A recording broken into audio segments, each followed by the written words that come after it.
கிறிஸ்து இயேசுவுக்குள் அன்பானவர்களே, மீண்டும் அதிசயமானவராக, ஆலோசனை கர்த்தராக, சமாதான பிரபுவாக பெத்லகேமிலே அவதரித்த கிறிஸ்து இயேசுவின் திருமையிலே உங்களை நான் அன்போடு கூட வாழ்த்துகின்றேன். இந்த பண்டிகை காலம் உங்களுக்கு ஆசீர்வாதம், மனமகிழ்ச்சி நிறைந்த காலமாக அமைய நான் ஜெபிக்கின்றேன். சிந்தனைக்காக மிக முக்கியமான ஒரு ஆராதனை, பாடல் ஆராதனை. சிந்தனைக்காக முன்பு வாசிக்கின்ற நற்செய்தி பகுதியிலிருந்து ஒரே ஒரு வசனத்தை நான் வாசிக்கிறேன். லூக்கா 1வது அதிகாரம் 46வது வசனம். லூக்கா 1வது அதிகாரம் 46வது வசனம். அப்பொழுது மரியாள், என் ஆத்துமா கர்த்தரை மகிமைப்படுத்துகிறது, என் ஆத்துமா கர்த்தரை மகிமைப்படுத்துகிறது. ஆம், கிறிஸ்து இயேசுவுக்குள் அன்பானவர்களே, இசைக்கும் பாடலுக்கும் மிகுந்த வல்லமை உள்ளது.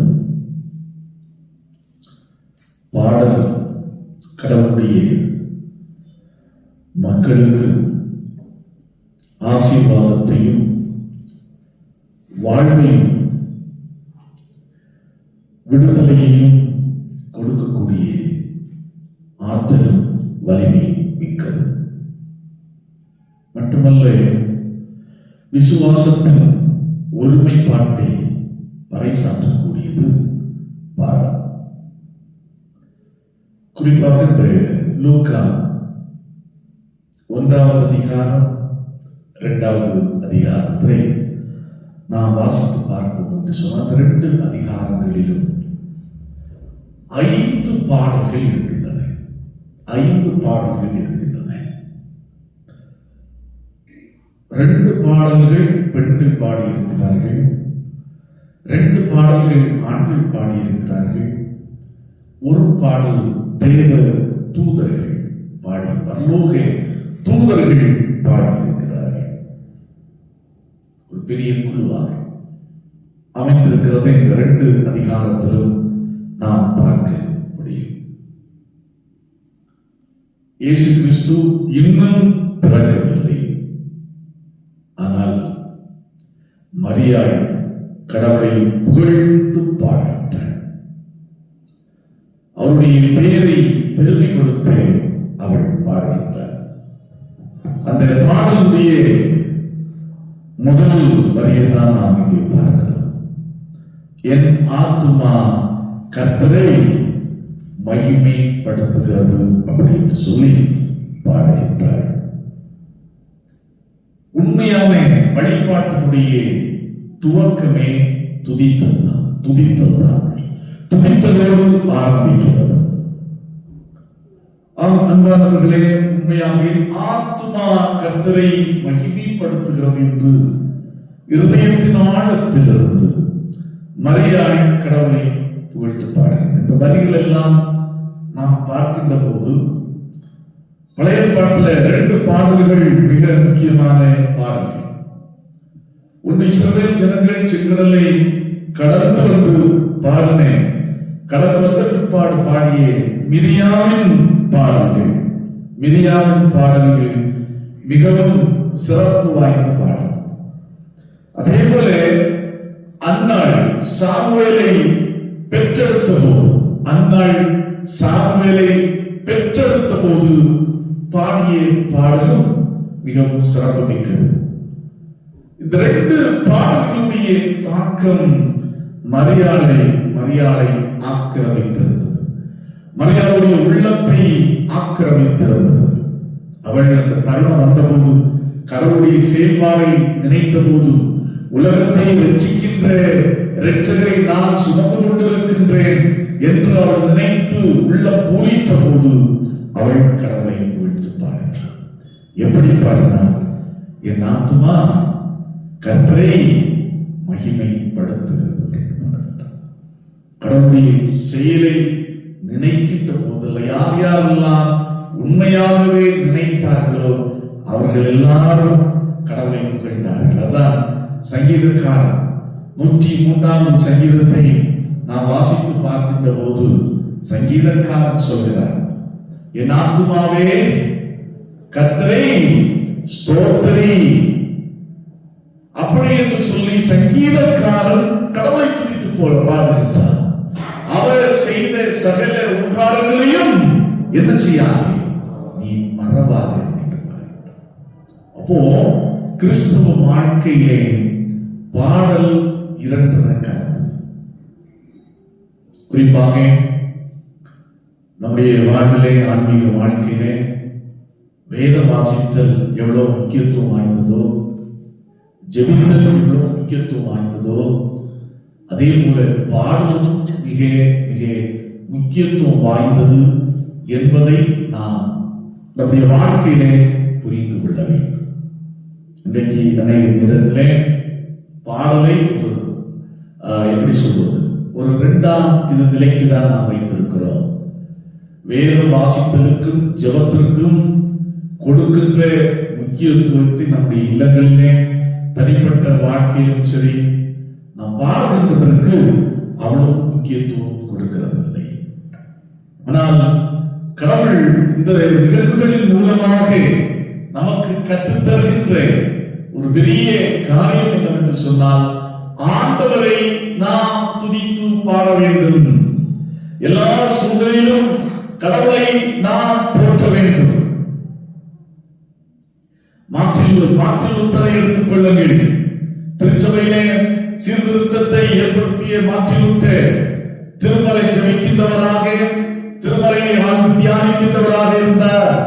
அதே நேரத்திலே பாடுகின்ற ஒரு மனுஷன் இருந்தார். அநேக பாடல்களை அவர் எழுதினார்.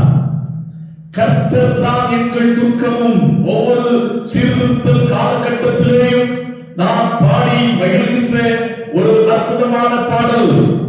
தன்னுடைய வாழ்க்கையின் அனுபவங்கள், தன்னுடைய வாழ்க்கையின் எல்லா நிலைகளையும் பாடல்கள் வழியாக கடவுளுக்கு பிரியப்படுத்துகின்ற ஒரு மிக முக்கியமான ஒரு. ஆகவே நாம் பாட வேண்டும். எல்லா சூழ்நிலையிலும் சந்தோஷமாக இருக்கின்ற போதும், சங்கீதம் பாட வேண்டும். நம்முடைய வாழ்க்கையில் பிரச்சனையின் போது பாட வேண்டும், இன்னல்களின் போது பாட வேண்டும், நெருக்கடிகளின் போதும் பாட வேண்டும். நம்முடைய பாட புத்தகத்திலே ஒரு 23வது பாடல் என்று நினைக்கிறேன். இயேசுவையே துதி செய் நீ மனமே, இயேசுவையே துதி செய் அப்படி என்று ஒரு அற்புதமான பாடல். யார் பாடினார் என்று சொன்னால், வேத நாயகன் சாஸ்திரியார் அவர்கள்.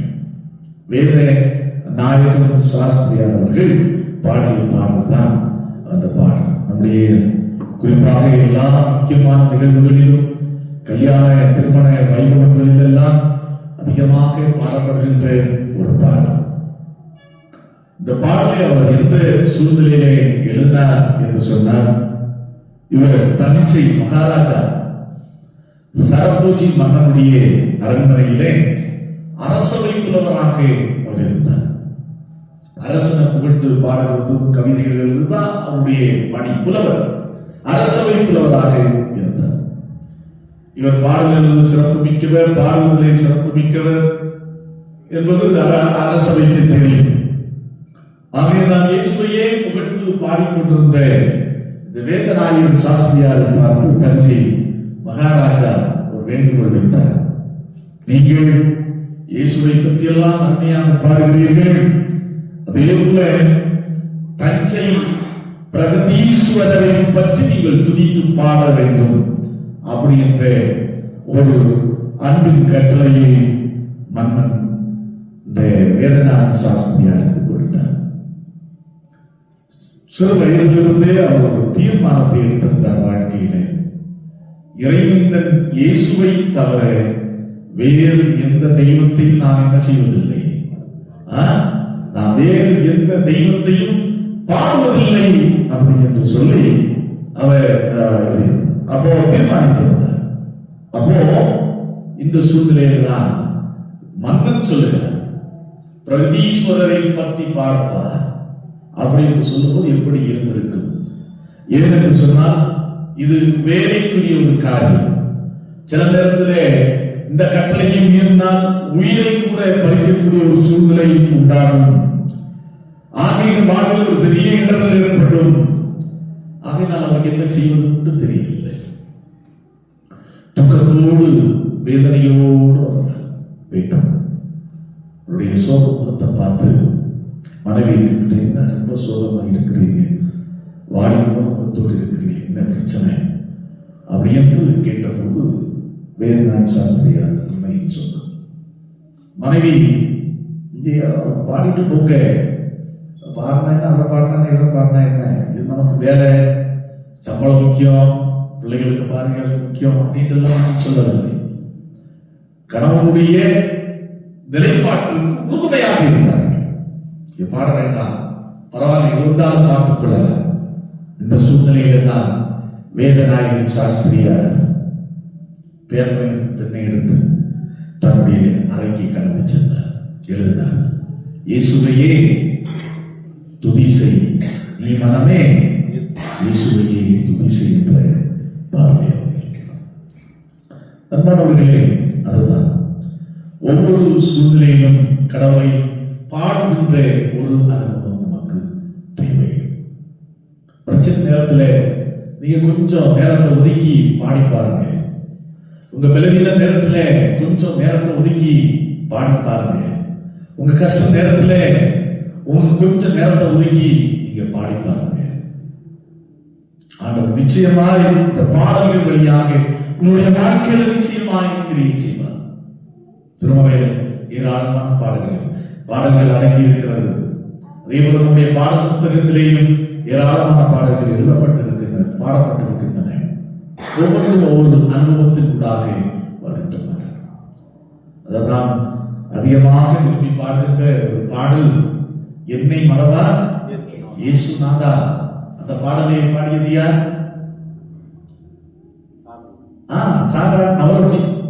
சாராள் நவரோஜி. அப்போ ஆரம்ப காலத்திலே இவள் இந்த சாராள் நவரோஜி தன்னுடைய வாழ்வு பிராயத்திலே ஊழியத்துக்காக சிபிஎம் திருச்சபையில் ஊழியத்துக்காக ஒப்பு கொடுத்தார். எங்க இலங்கைக்கு சிலோன்பேட்டை அவ இலங்கைக்கு போவதற்காக பெர்மிஷன் கேட்கிறாங்க. வீட்டிற்கு அனுமதி கிடைக்கவில்லை. இன்றைக்காவது தொலைத்தொடர்பு காரியங்கள் எல்லாம் இருக்கிறது. அன்னைக்கு அயல்நாடு வேற நாடு எப்படி மகளை ஸ்ரீலங்காவை ஊழியத்துக்கு எல்லாம் போறேன்னு சொன்ன பிற்பாடும் ஒப்புக்கொள்ளவில்லை. தாயார் வந்து ஒப்புக்கொள்ளவே இல்லை. ஆனால் அதையும் மீறி சாரா நவரோஜி தனுஷ்கோடிக்கு ட்ரெயின் இருக்கிறார். தனுஷ்கோடி வர ட்ரெயின் அங்கிருந்து ஓட்டு. ஆனால் அப்படிப்பட்ட சூழ்நிலையிலும் வலுக்கட்டாயமாக ஊழியத்துக்கு நான் போயே ஆக வேண்டும் அப்படி என்று வெளிப்பாடு சென்னைக்கு வந்து ரயில்வே ஸ்டேஷன் ட்ரெயின் ஏறாங்க. தாயார் வருவார்கள், எப்படியாவது கிளம்புற நேரத்திலேயாவது வருவார்கள் அப்படின்ட்டு சொல்லி என்ன செய்யறாங்க, எதிர்பார்த்தாங்க. அப்போதான் அவர் ரொம்ப ஃபீலிங் ஆயிடுச்சு. யாரை காணோம்? அம்மாவை காணோம். எப்படியாவது சரி, என்னத்தான் வகையாயிரம் என்னத்தான் இருந்தாலும் போகிற நேரத்தில் நிச்சயமாய் ரயில்வே ஸ்டேஷனுக்கு வந்து வழி அனுப்புவாங்க எதிர்பார்க்க. ஆனா அந்த சூழ்நிலை தாயார் வர வந்து தாமதமாயிட்டு அந்த தாயாரை காணாத சூழ்நிலையில தான் அவர்கள் பாடினார்கள். தாய் தன் சேயை மறந்து விட்டாலும் மறவே உன்னை என்றதாலே ஸ்தோத்திரம்.